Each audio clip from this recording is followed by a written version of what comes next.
صلی اللہ علی محمد صلی اللہ علیہ وسلم صلی اللہ علی محمد صلی اللہ علیہ وسلم صلی اللہ علی محمد صلی اللہ علیہ وسلم۔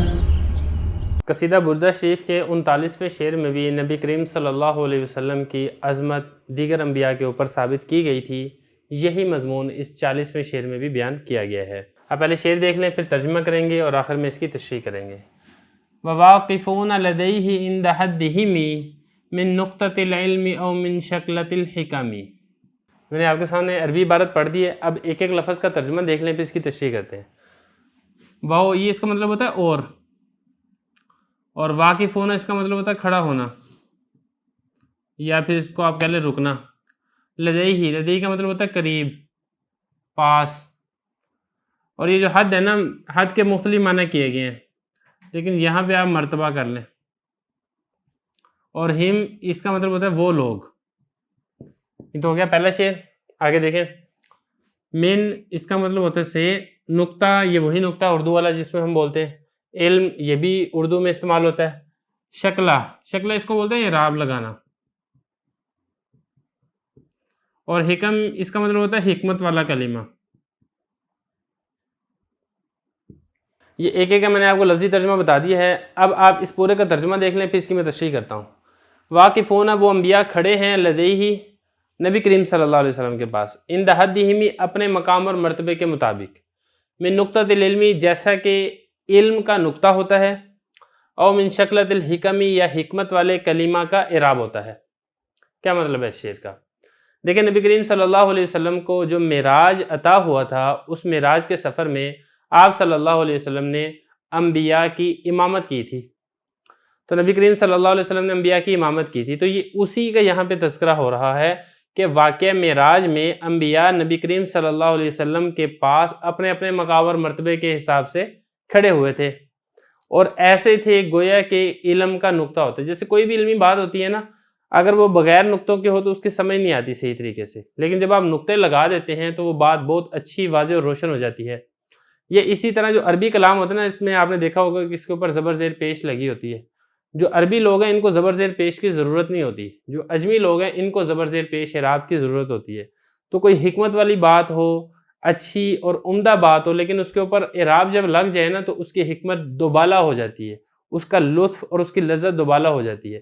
اسی طرح اگر کوئی کلام ہو، وہ نقطے نہ ہوں تو اس کا اتنی لطف نہیں آتی، اتنی لذت نہیں آتی، لیکن اگر اس کے اوپر نقطے لگے ہوں تو کلام ٹھیک سے سمجھ آتا ہے اور کلام کا لطف اور مرتبہ دوبالا ہو جاتا ہے۔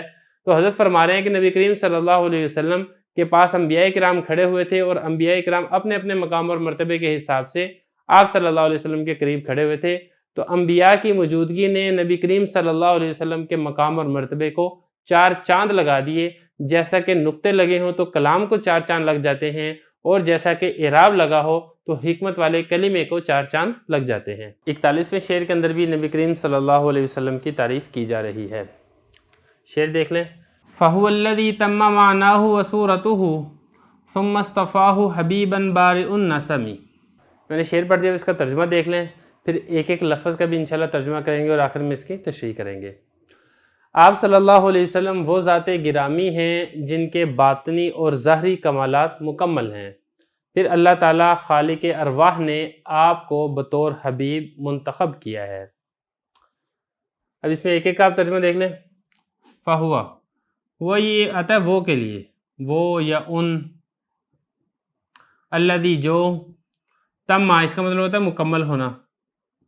معنی مراد ہے یہاں پہ باطنی کمالات، اور صورت اس کا مطلب ہے یہاں پہ ظاہر صورت، یا پھر آپ کہہ رہے ہیں کہ ظاہری کمالات۔ ثم اس کا ترجمہ ہوتا ہے پھر۔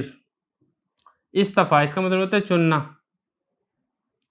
منتخب کرنا۔ نبی کریم صلی اللہ علیہ وسلم کو بھی جو مصطفیٰ نام رکھا گیا وہ اسی سے رکھا گیا ہے، چنا ہوا، منتخب کیا ہوا۔ حبیباً جس سے محبت کی جائے، محبوب، 2 معنی ہوتے ہیں اس کے۔ ایک اس کا مطلب ہوتا ہے محبت کرنے والا، دوسرا اس کا مطلب ہوتا ہے محبوب، یہاں پر ہے محبوب کے معنی میں. اور اسی طرح آگے ہے باری. باری اس کا مطلب ہوتا ہے پیدا کرنے والا. نسم یہ کہتے ہیں ارواح کو.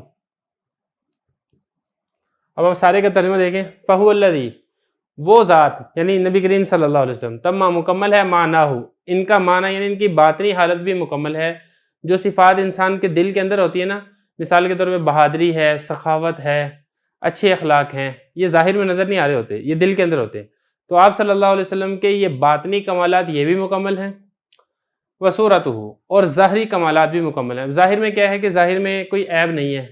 جیسے ظاہری طور پہ عیب ہوتا ہے نا کہ انسان کا رنگ کالا ہوتا ہے، یا انسان ہاتھوں پاؤں سے لنگڑا ہوتا ہے، یا آنکھوں سے اندھا ہوتا ہے، یا کانوں سے بہرا ہوتا ہے.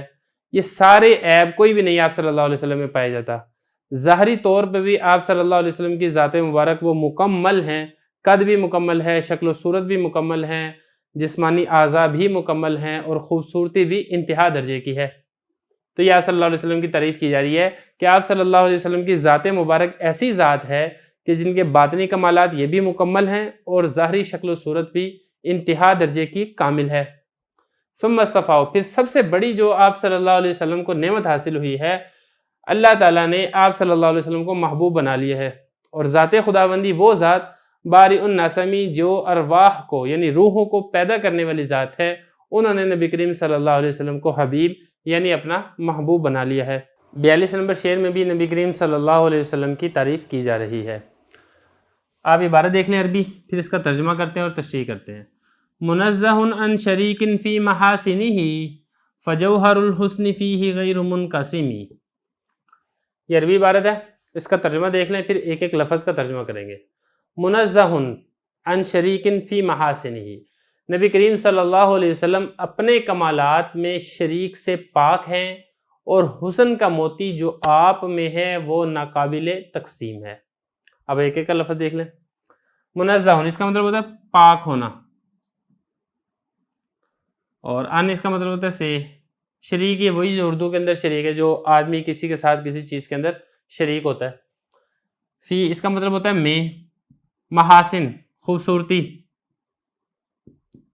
اچھائیاں، یہ اس کا ترجمہ ہے محاسن کا. جوہر، جوہر کہتے ہیں موتی کو. حسن یہ وہی اردو والا حسن ہے. فی اس کا مطلب ہوتا ہے اس میں. غیر منقسم، غیر تقسیم. منقسم یہ وہی تقسیم ہے، یعنی تقسیم شدہ نہیں ہے. اب ذرا دیکھیں سارے کا. منزہ، نبی کریم صلی اللہ علیہ وسلم پاک ہیں. ان شریکن، اپنی خوبصورتی اور اچھائیوں میں شریک سے پاک ہیں. یعنی کوئی بندہ بھی نبی کریم صلی اللہ علیہ وسلم والی خوبصورتیاں اور نبی کریم صلی اللہ علیہ وسلم جیسی اچھائیاں نہیں رکھتا. آپ صلی اللہ علیہ وسلم کی ذات خوبصورتیوں میں، اچھائیوں میں اپنے کمال درجے کی ہے. کوئی بھی آپ کے ساتھ ان خوبصورتیوں اور اچھائیوں میں شریک نہیں ہے. یہ تو ہو گیا پہلا شعر. دوسرا دیکھیں. فجوہر الحسن، حسن کا موتی فی نبی کریم صلی اللہ علیہ وسلم میں غیر تقسیم شدہ ہے. ایسا نہیں ہے، یعنی اگر ہم حسن کو، خوبصورتی کو ایک بڑا موتی شمار کریں اور ہم یہ کہیں کہ اس موتی کے 4 ٹکڑے ہیں، ایک ٹکڑا نبی کریم صلی اللہ علیہ وسلم کو ملا ہے، دوسرا ٹکڑا کسی اور کو، تیسرا کسی اور کو، چوتھا کسی اور کو، ایسا نہیں ہے. جو کامل درجے کا حسن ہے وہ سارے کا سارا مکمل آپ صلی اللہ علیہ وسلم کو عطا کیا گیا ہے. باتوں میں دیکھا جائے تو آپ صلی اللہ علیہ وسلم کی باتیں ساری باتوں سے اعلیٰ ہیں. صفات میں دیکھا جائے تو آپ صلی اللہ علیہ وسلم کی صفات تمام دنیا بھر کے لوگوں کی اچھی صفات سے اعلیٰ ہیں. شکل و صورت کو دیکھا جائے تو آپ صلی اللہ علیہ وسلم کا حسن سب سے اعلیٰ اور برتر ہے. اللہ تعالیٰ کی خشیت اور اللہ تعالیٰ کی معرفت کو دیکھا جائے تو نبی کریم صلی اللہ علیہ وسلم کا حسن اس میں بھی سب سے اعلیٰ ہے. کہنے کا مقصد یہ ہے کہ جتنی بھی اچھائیاں، خوبیاں آپ جمع کر لیں، نبی کریم صلی اللہ علیہ وسلم کی ذات گرامی ان سب میں اعلیٰ درجے رکھتی ہے. شعر نمبر 43 میں بھی نبی کریم صلی اللہ علیہ وسلم کی تعریف کی جا رہی ہے، اور ساتھ ساتھ اس میں آپ صلی اللہ علیہ وسلم کی تعریف میں غلو کرنے سے منع کیا جا رہا ہے. شعر دیکھیں.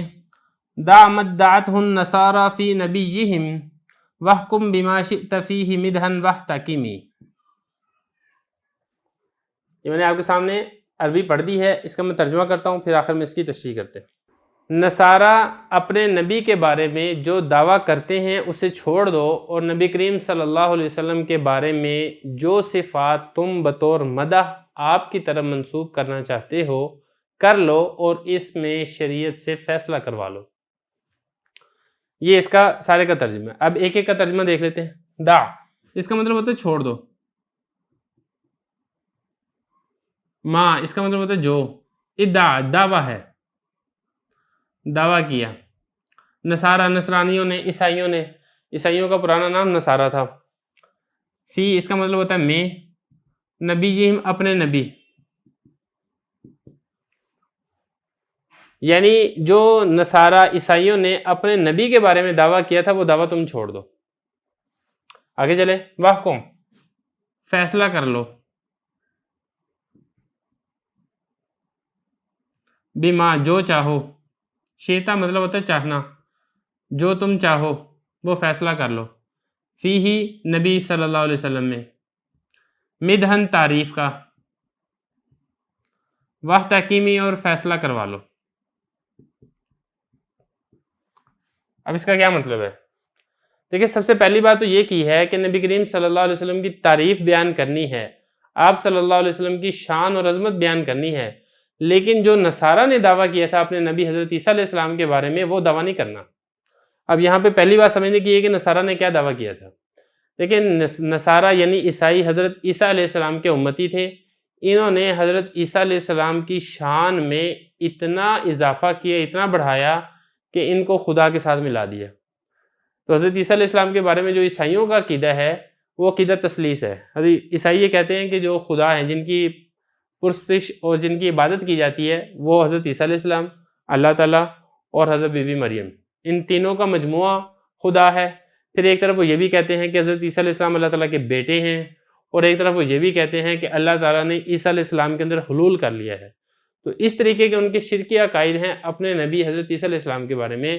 حضرت فرما رہے ہیں مسلمانوں کو، اے مسلمانوں، جو دعویٰ نصرانیوں نے، عیسائیوں نے اپنے نبی کے بارے میں کیا تھا، ایک دعویٰ کیا تھا خدائی کا، دوسرا دعویٰ کیا تھا اللہ تعالیٰ کے بیٹا ہونے کا، تیسرا دعویٰ کیا تھا کہ اللہ تعالیٰ نے حضرت عیسیٰ علیہ السلام میں نعوذ باللہ حلول کر لیا تھا۔ 3 دعوے تھے، اور تینوں ہی کفریہ اور شرکیہ دعوے تھے۔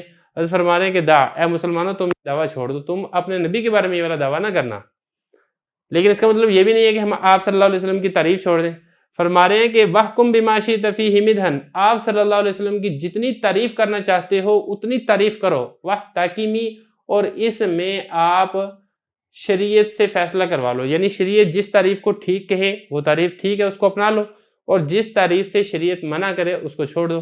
آپ نبی کریم صلی اللہ علیہ وسلم اللہ کے بندے اور اللہ کے رسول ہیں، یہ آپ نے جملہ یاد رکھنا ہے، اور اسی کو سامنے رکھتے ہوئے آپ صلی اللہ علیہ وسلم کی کھل کر تعریف اور عظمت بیان کرنی ہے۔